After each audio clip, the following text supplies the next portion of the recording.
Γεια σας, ονομάζομαι Γιάννης Κουνεντάκης και είμαι διευθυντής του μεταπτυχιακού προγράμματος σπουδών που φέρει τον τίτλο «Εφαρμοσμένη κινησιολογία στις ένοπλες δυνάμεις».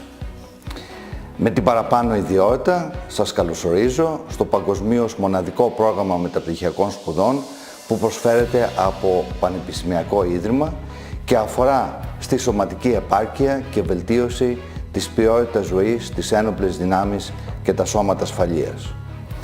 Χωρίς να αποκλείει αποφύτους άλλων επιστημονικών περιοχών, το πρόγραμμα έχει ως στόχο να φοδιάσει ηγέτες των ενόπλων δυνάμεων και σωμάτων ασφαλείας με ειδικές γνώσεις σχετικές με τη μεγιστοποίηση της επιχειρησιακής ικανότητας του ένστολου προσωπικού.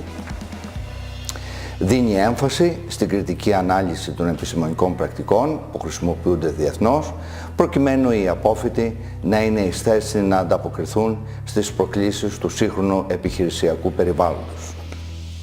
Σύμφωνα με τη διεθνή βιβλιογραφία, η φυσική κατάσταση χωρίζεται στο κομμάτι που σχετίζεται με τις κινητικές δεξιότητες και σε εκείνο που αφορά την υγεία.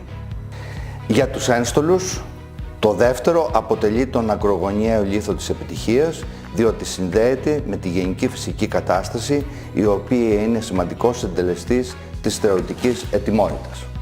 Επίσης, η εξατομικευμένη φυσική κατάσταση αποτελεί προϋπόθεση για αποφυγή τραυματισμών και γενικότερων προβλημάτων υγείας.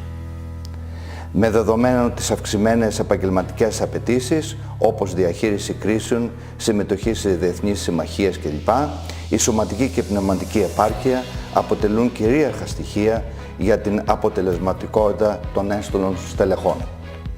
Ευελπιστούμε ότι θα αποκτήσετε όλες τις απαιτούμενες δεξιότητες από τη συμμετοχή σας στο μεταπτυχιακό πρόγραμμά μας μέσα σε ένα σύγχρονο, φιλικό και ταυτόχρονα προκλητικό μαθησιακό περιβάλλον.